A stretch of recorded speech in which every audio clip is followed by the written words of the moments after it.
So this is going to be another movie review. This one's called Dimples, 1936. I'm giving this 3 out of 5 stars.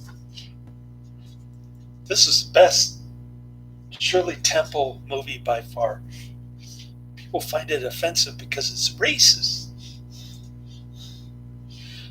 but that's the whole reason to watch because it's got Stepin Fetchit, the first black actor to make $1 million, with his caricature of being the laziest man in the world. The great Stepin Fetchit. I want to see Charlie Chan in Egypt with Stepin Fetchit. It's got to be a hoot and a holler. you've got uh,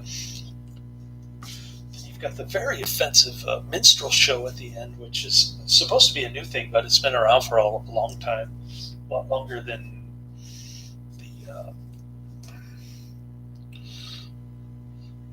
the time period of this film, which is 1854.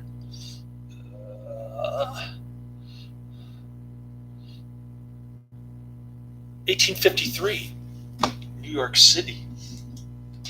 8-year-old Dimples is a Bowery busker living with her pickpocket grandfather, Professor Eustace Appleby, played by Frank Morgan, who was the Wizard of Oz in 1938, 2 years later.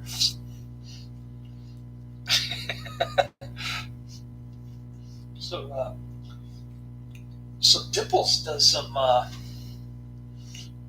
her Bowery busker with white kids and black kids. There's equality in Dimples' little musical group where she does her tap dancing. It's pretty decent. Um, then she's invited to entertain at a soiree in the Washington Square Park, home of wealthy widow Carolyn Drew,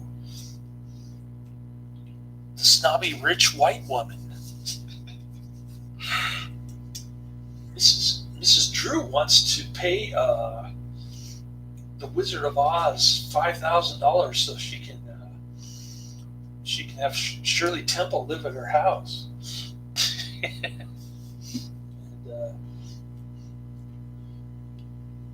the Wizard of Oz can't help but keep ripping her off and stealing things from her house, taking her money and whatnot.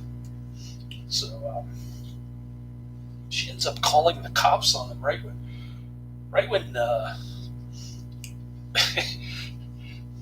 right when Shirley Temple is doing yet another offensive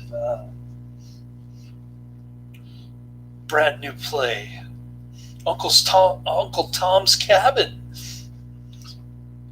with Shirley Temple playing Little Eva, and so Shirley Temple. Before that, Shirley Temple tries to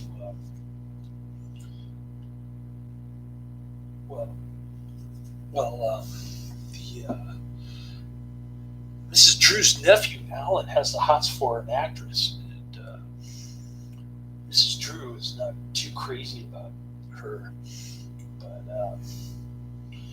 Frank Morgan's supposed to take $8,000 and spend it on the play, but he spends it on some worthless watch that he says belongs to Napoleon, but it's a forgery, it's a fake.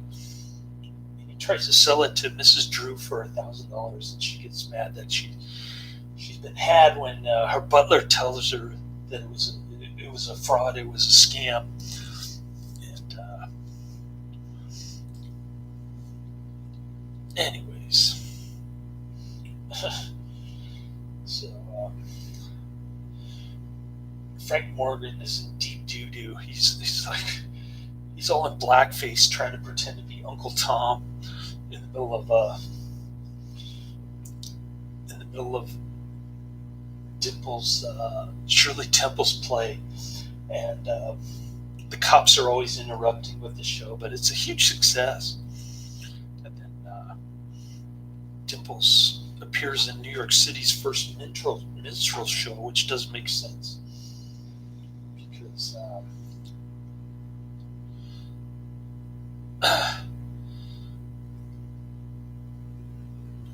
I don't know.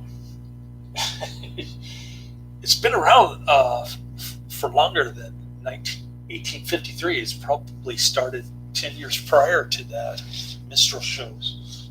But anyways,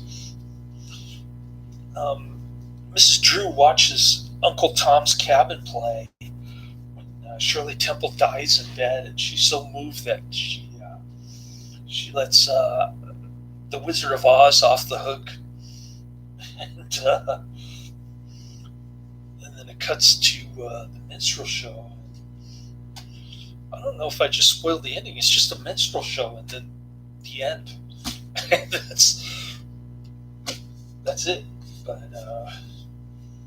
halfway decent Shirley Temple movie. Normally I hate Shirley Temple movies, but this one had some pretty good entertainment going.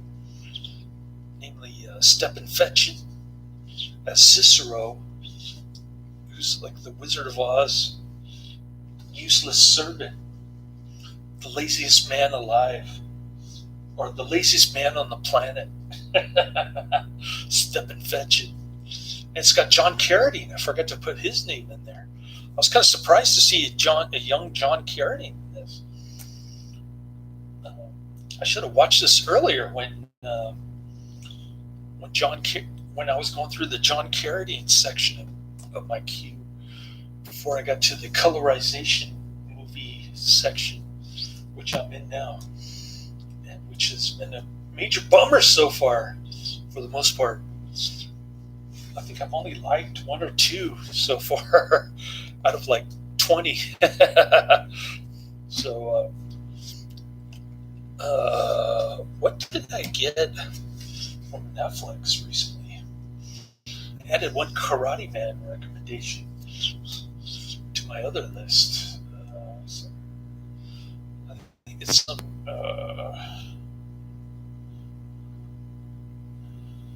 Don the Dragon Wilson movie, maybe? I don't remember.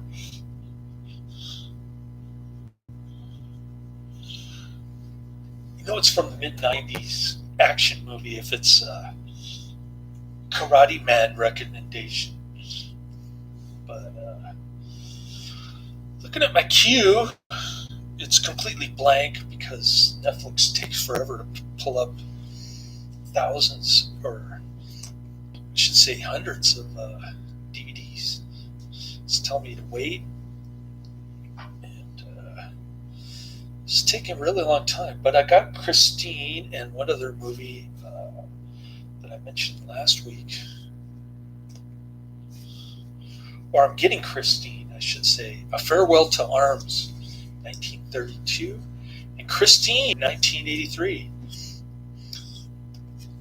So I just wanted to give you a quick update on that. And not a bad Shirley Temple movie. Pretty decent as far as Shirley Temple movies go, but that's not saying much. I'm not a big fan of Shirley Temple, as you can tell. I think I much prefer her daughter playing bass guitar for the Melvins later.